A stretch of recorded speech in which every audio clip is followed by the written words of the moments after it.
So we actually employ a lot of techniques based upon advances in technology around big data, around machine learning, to do predictive type analyses. And how that translates to our services is if we can anticipate what a customer needs before they need it and before they even realize they're going to need it, then we can better serve them. When COVID first hit, we said, we have to do something, and we committed to providing $100 million in grants and cash and ad credits to businesses. I think the biggest thing from my perspective is remaining very flexible and agile as to the opportunities that come your way, but being ready to really step into it and seize the moment and take some risks and be willing to learn some new things.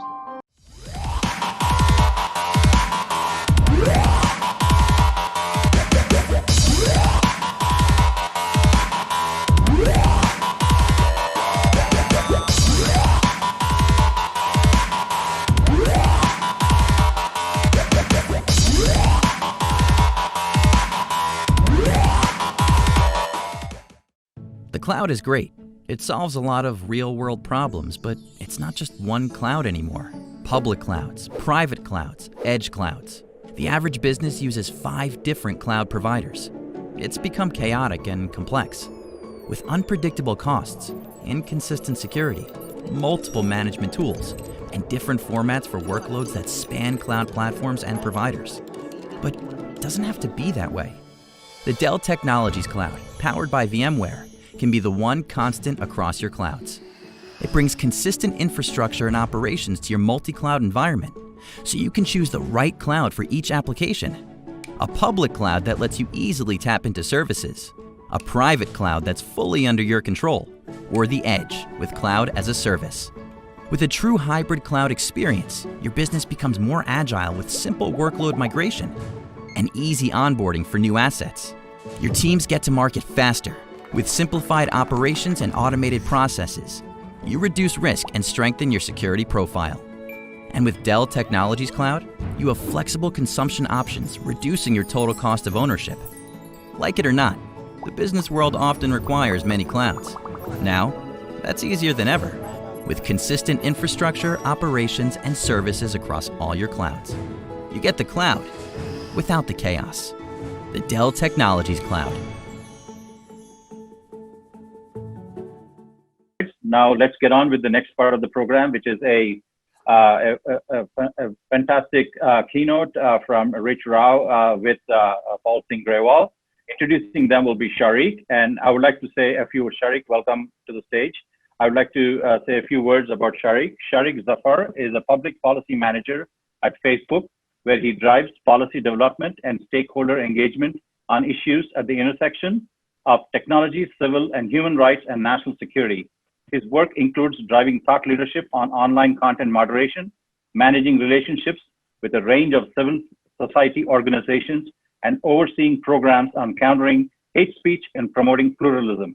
Sharik previously served as a special representative to Muslim communities at the Department of State, a director for global engagement at the White House National Security Council, the special counsel for post-9/11 national origin discrimination at the Department of Justice Civil Rights Division, and in senior roles at the National Counterterrorism Center, the Department of Homeland Security, and the Office of the Director of National Intelligence.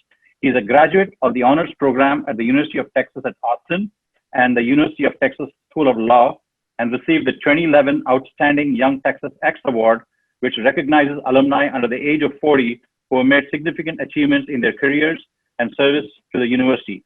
Sharik is a life member of the Council on Foreign Relations. A fun fact about Sharik: true to his alma mater, he's a big fan of the Texas Longhorns and loves cooking, especially Texas barbecue. Over to you, Sharik, to introduce Rich and Paul. Well, thanks, Kumar, for that introduction. That was far too long and certainly not necessary, especially given how prominent and amazing our two panelists are today. So I do appreciate it. And I want to be very quick. First, congratulations to Ty.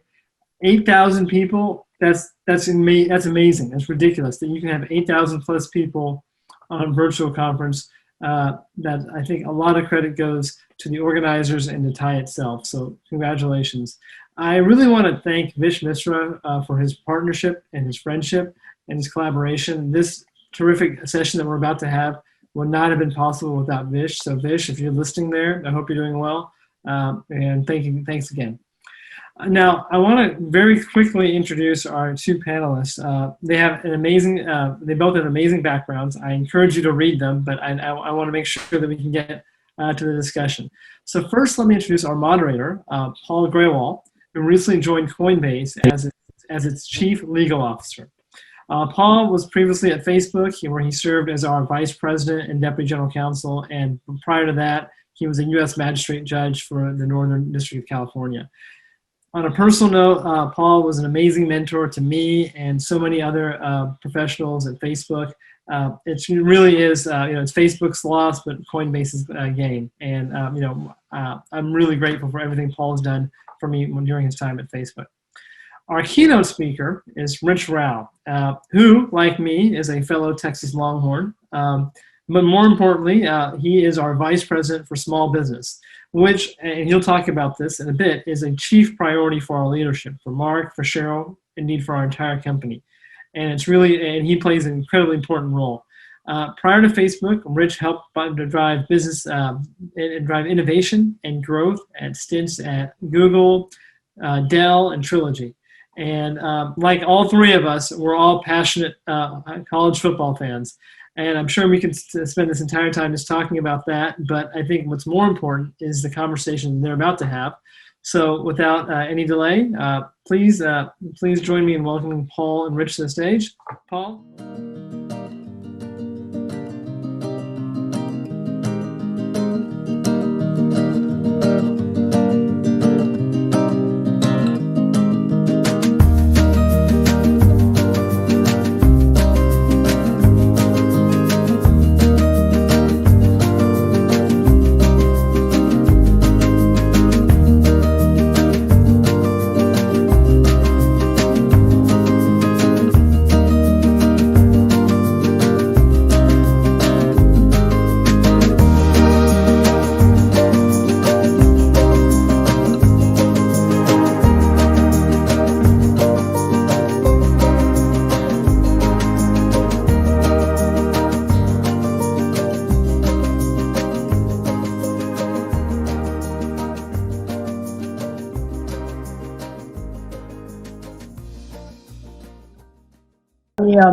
Also add my thanks to Ty, the organizers, and especially Vish and BJ for their gracious welcome and encouragement for this conversation. Rich, it's good to see you. Good morning to you. I believe you're still in California. Am I right about that? Yes, good morning to you, Paul. And I just want to second the thank you to the entire Ty team and Sharik as well for that. Great to be here with you all at the conference. It is. It's great to see everyone and so many people turn out virtually. Well, Rich, we're going to talk a lot about Facebook and your work leading up the small business initiatives of the company. But before we get to all of that, I'd like to just begin by asking you a little bit more about who you are and how you came to this position. I should share with the audience we have that although Rich and I worked together, we overlapped at Facebook. One of my few regrets of my time at the company was that I never had the privilege of putting Rich on any witness stand or in any testifying situation whatsoever at the company, which as the head of litigation is not easy to manage. So congratulations to you, Rich. When I heard Paul was doing this, I thought, oh, what did I do wrong? But they reassured me everything was okay. I promise zero cross-examination. It will all be friendly. Well, let's talk a little bit, Rich, about yourself. Can you tell us and share with us where'd you grow up? And I think equally important, how did you come to be interested in tech and get involved in the tech industry? Yeah, no, thanks for that. And I also wanted to say just to everyone tuning in, I hope you're doing well and staying safe and sound and just taking care of yourself. And that's always the first priority. So a little bit of background about me. I'm the son of two immigrants. They came from India. They moved to the United States. They were kind of the first in their families. And my father started to work for a company called Motorola, which at that time was doing electronics, but also building semiconductors. And took a job in Austin, Texas. And so that's where I grew up. That's part of the reason why went to the University of Texas, and also that sort of started my interest in technology itself.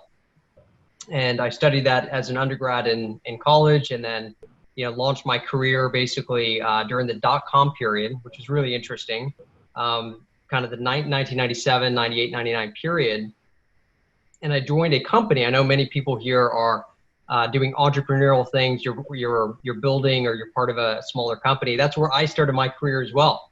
And fascinating time, because it was the first 3 years of business. And I remember my parents had told me before I got into business that business is hard. It's challenging. Here are the challenges. And I get in, and it was anything but that. We were growing, things were booming, taking companies public.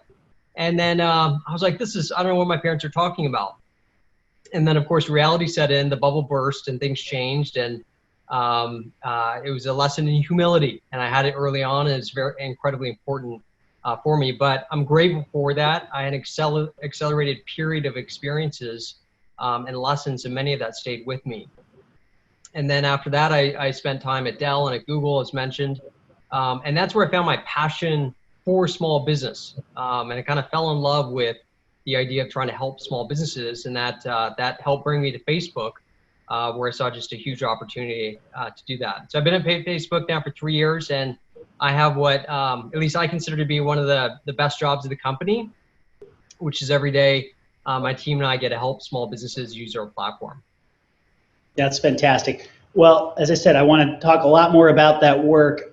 I have to comment or observe, when you talk about humility, that there's nothing like a strong tailwind in growing an enterprise, isn't there? And sometimes when that tailwind shifts, you have to accept that maybe we weren't as great as we thought we were when things are going so well, right? Yeah, no, that is, I think you oftentimes learn more things during challenging times. And so I know people are going through challenging times, businesses are, but there's also a bonus to that. You develop, you grow, you innovate. And that's what has me so optimistic about, this current period and what's to come. Rich, one of the things that's impressed me about your story is that you played a number of roles in a number of different companies, product sales, you name it.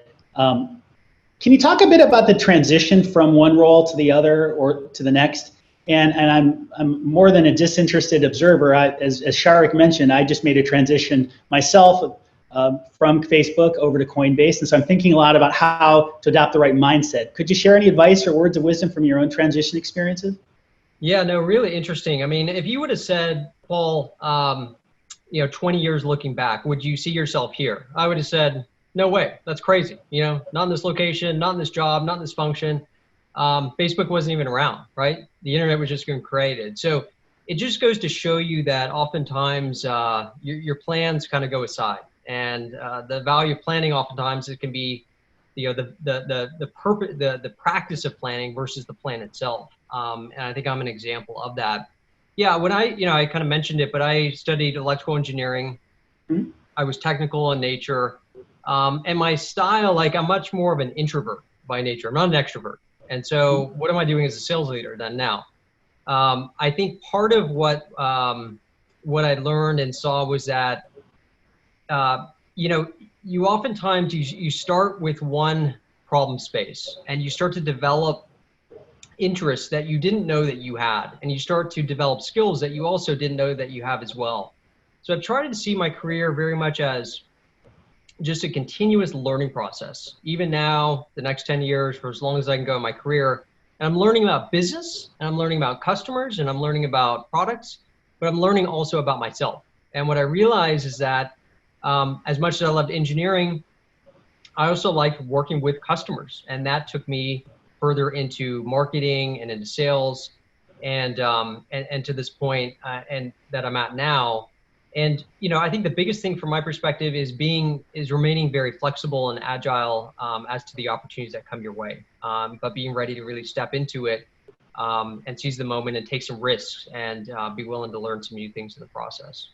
Yeah, it's a really important point. I guarantee that if you were to go back in time and ask yourself when you were at Trilogy or at Dell, whether you'd be talking over Zoom to me about small business at Facebook, the odds were pretty slim you would have had any one of those things right? Absolutely. Yeah. Yeah. Well, let's talk a bit about Facebook, which I know lots of people want to hear more about. In particular, your work serving small businesses. Can you just talk a bit about the scope of your role and maybe identify some of the challenges you're seeing with small businesses in that role as they're thinking about the current economic climate? Yeah. So my role and my team's role is very simple. Businesses come to Facebook, and that includes, Facebook, Instagram, WhatsApp, used around the world. And we have 180 million businesses on our platform. So my responsibility is to make sure they get value, and value means they can connect with their customers, they can build community, and they can engage in a way that otherwise wouldn't be possible. And ultimately, they can acquire new customers and then stay connected with them. So that's what we focus in on. And, I think the big challenge right now is pretty clear. We have COVID, it's hit small businesses particularly acutely. But we have to first start with actually just stating, and maybe people here know this, but I don't know if everyone does generally in the market, but small businesses are incredibly important to the economy. They're not only good stories, we not only love the people behind them, but they're a huge part of our economy. And anywhere between 40 to 60% of the GDP, depending upon the country you're in, it comes from small businesses. And the majority of jobs and job growth in many markets. And it cuts across, and the people they employ cuts across geographical areas, languages, sectors, all parts of the labor force, low-skilled employees as well. And we all know how important jobs are right now. So now if you look at what's happening, we actually at Facebook, we're trying to do much more of really leveraging our perspective and sharing with the broader market, like what's happening. Because then if we all see what's happening, we can all do things to help. And I'll give you a couple of stats that we just published in our latest global small business, state of the small business market report, which is 26% of businesses today still are not operating. And those who are operating, the vast majority are seeing reportedly lower sales. And they're really struggling through, which is why one of our first responses was, when COVID first hit, we said, we have to do something, and we committed to providing $100 million in grants, and cash and ad credits to businesses. And these are businesses on a platform, but businesses not on a platform as well. Anyone could apply. But that was really just the first step in kind of what we're doing. And we're seeing, businesses use our platform, and we're trying to build new products and services for them as well. You mentioned the State of Small Business survey that Facebook issued back in May. I recommend it to the audience for those looking for a great example of serious quantitative research and looking at what was something that we were obviously all feeling at the time, which was that the world was shifting underneath our feet.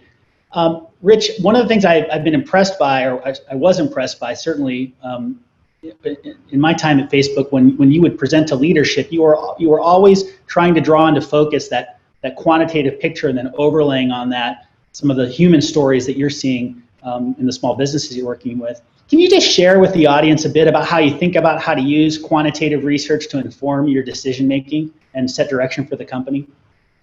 Yeah, I mean, this is part of why, you talked about my background as an engineer and so forth. What I love about the work that we do is it's very programmatic, and you can employ a lot of these disciplines to impact the market at scale. So if you think about, we have 180 million businesses on the platform. We really care about, and I want to talk about some of the customer stories we have, but we know that there's so many stories. And so the question is, how do you capture it all?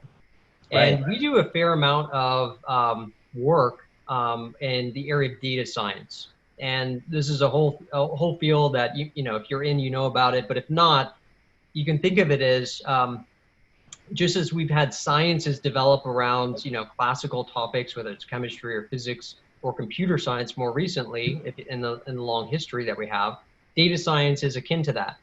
And so we actually employ a lot of techniques based upon advances in technology around big data, around machine learning, to do predictive type analyses. And how that translates to our services is if we can anticipate what a customer needs before they need it, and before they even realize they're going to need it, then we can better serve them. And if you think about, Facebook as a platform and your feed, if you're on Instagram, a lot of that is about personalized, content for you. In the same way, that's how we're thinking about how do we serve small businesses as well. Yeah, I will share with the audience something that I suspect very few people would expect, which is that even in the legal department and on the litigation team, data science was an important part of how we built our strategy, and we employed a number of very strong data scientists to help inform that strategy as we were plotting our course. Not something you see at a lot of companies, but something that proved to be extremely valuable. So I could not agree more about the value of that function. Rich, I'd love to learn a little bit more, and I'd like the audience to hear a little bit more about how you capture the voice of the customer. I know Facebook has had a small business council going back to 2014 or so. There are other ways in which I think the company really tries to bring that customer voice into product strategy and product development. Can you talk a bit about how these different tools can work, and what other business leaders might consider when developing their own strategies? Yeah, absolutely. I think we try to use our own products. And so we have a group, for example, where we have a network of businesses, and the benefits are multifold because there's huge value for the businesses and our customers in connecting with each other and sharing their experiences, sharing their perceptions, asking if they're alone in this or how are they doing this. So part of it is we get to be part of that conversation, just kind of listen and help with that. And we moderate, the group. Yep. We play, I think a lighter role. So we get to hear feedback from our customers directly, and then they get to talk to one another. And from that, we can then gleam on and get an understanding as to, potentially, if you can understand a conversation that's happening without you, your customers will give you feedback. But oftentimes, some of the best feedback comes when they're talking to each other.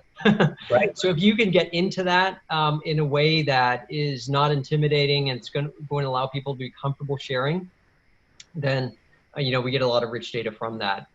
We also do have a sizable team that helps support small businesses. So we have 180 million businesses on the platform. We also have 9 million advertisers, and so we do a lot of, helping small businesses, one person at a time, make use of our platform and grow their business. And so we get feedback directly as well from that.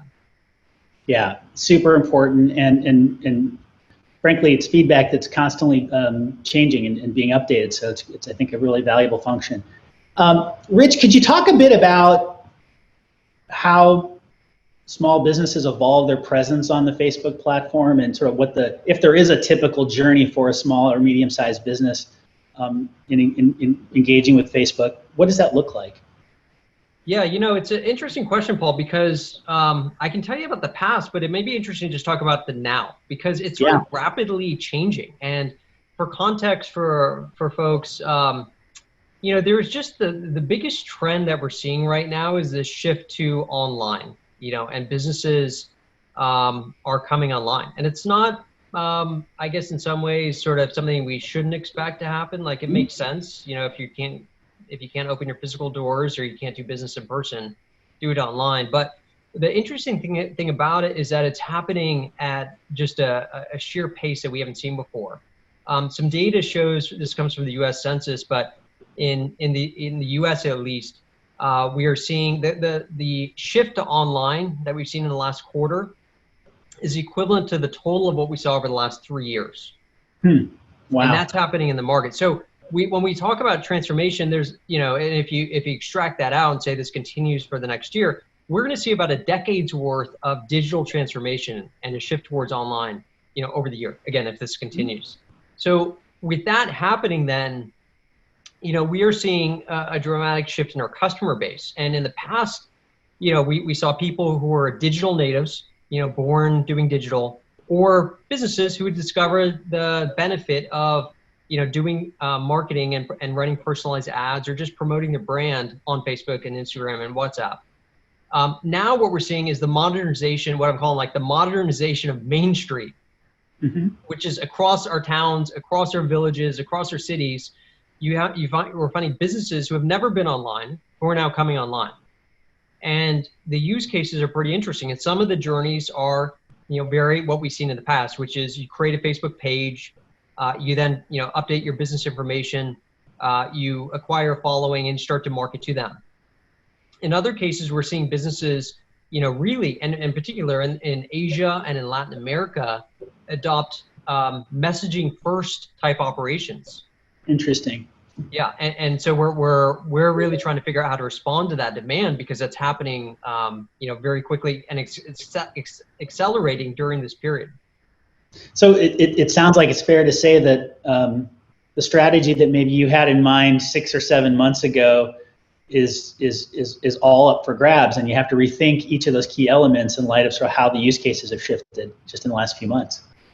Yeah, and I think the products that people have used continue to be used, but you have these new use cases. And, I always tell businesses and, tell people and this advice, I think it's true that we have to take this ourselves, but, it's a difficult time, obviously, and there's a lot of uncertainty and there's a lot we don't know. But what we do know is that businesses are trying to innovate, and they're innovating on their business model, and that's an opportunity. It's an opportunity for all of us to serve that. And so we have to take a very proactive role in trying to help right now.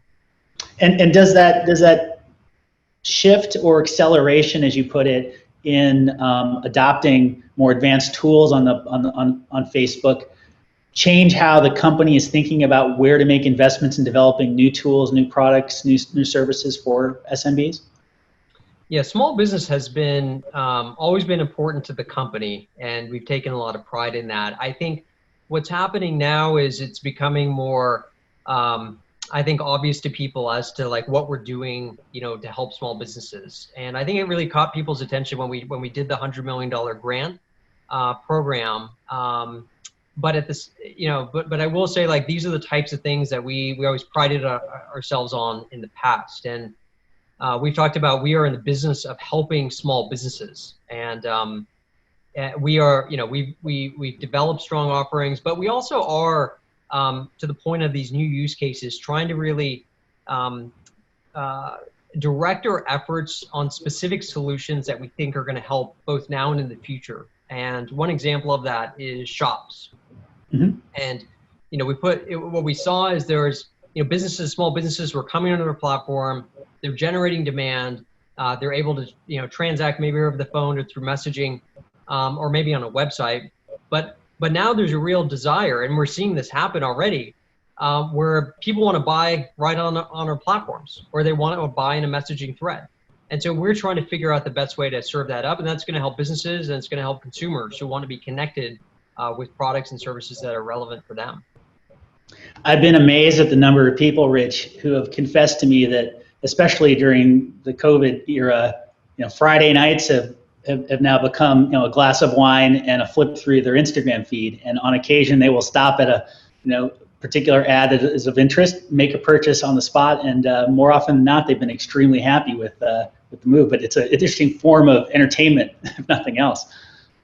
Yeah, no, I mean, you brought up ads, so I'll talk a little bit about it. I mean, it's we were very proud of the fact that we help provide personalized ads. And what personalized ads, it really does three things. Number one, it helps level the playing field for small businesses.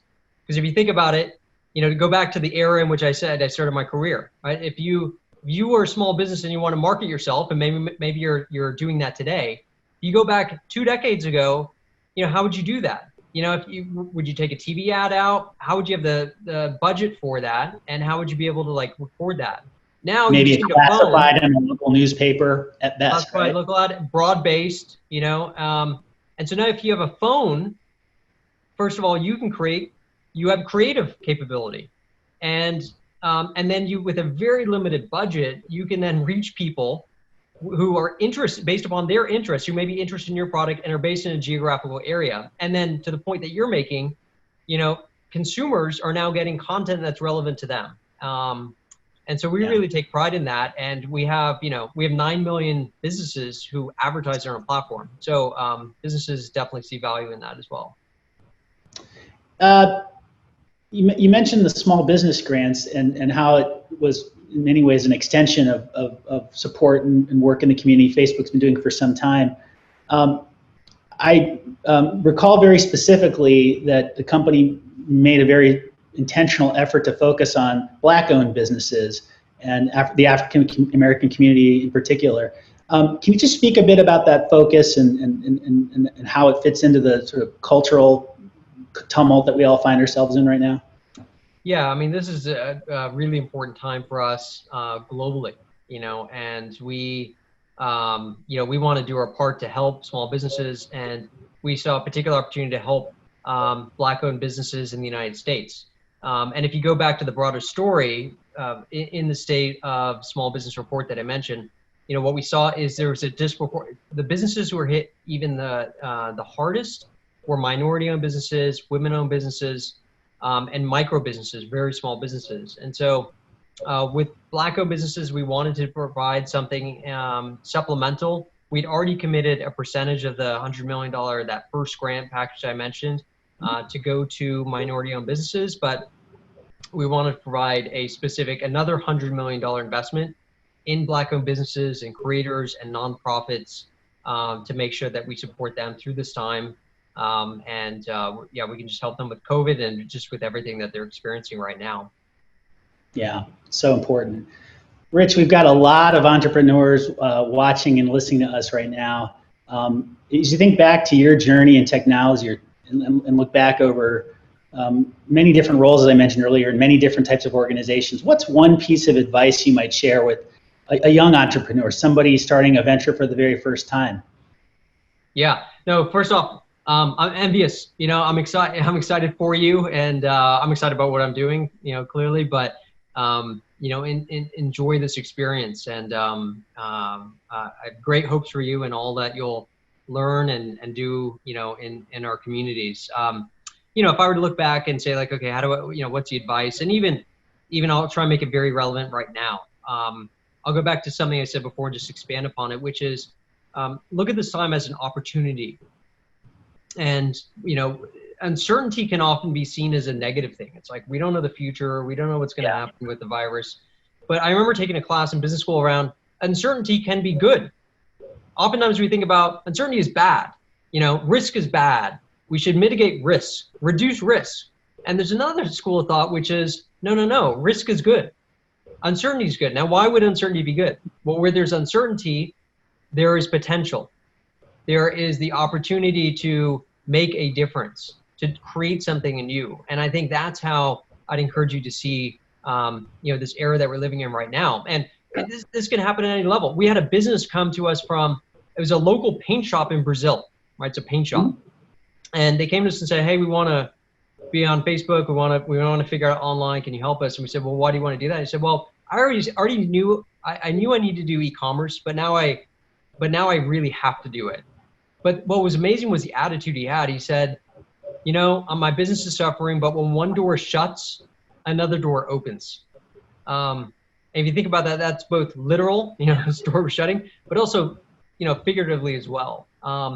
And so I think resiliency and resourcefulness are to me the key elements right now. And then very practically say, okay, well then how do I do this? How do I serve customers and small businesses? If you're focused on small business, I have a ton of advice, but I'll just keep it very short so we can keep moving. Sure. But I'd say with small businesses, the number one thing that we're trying to do and advise is to meet customers where they are.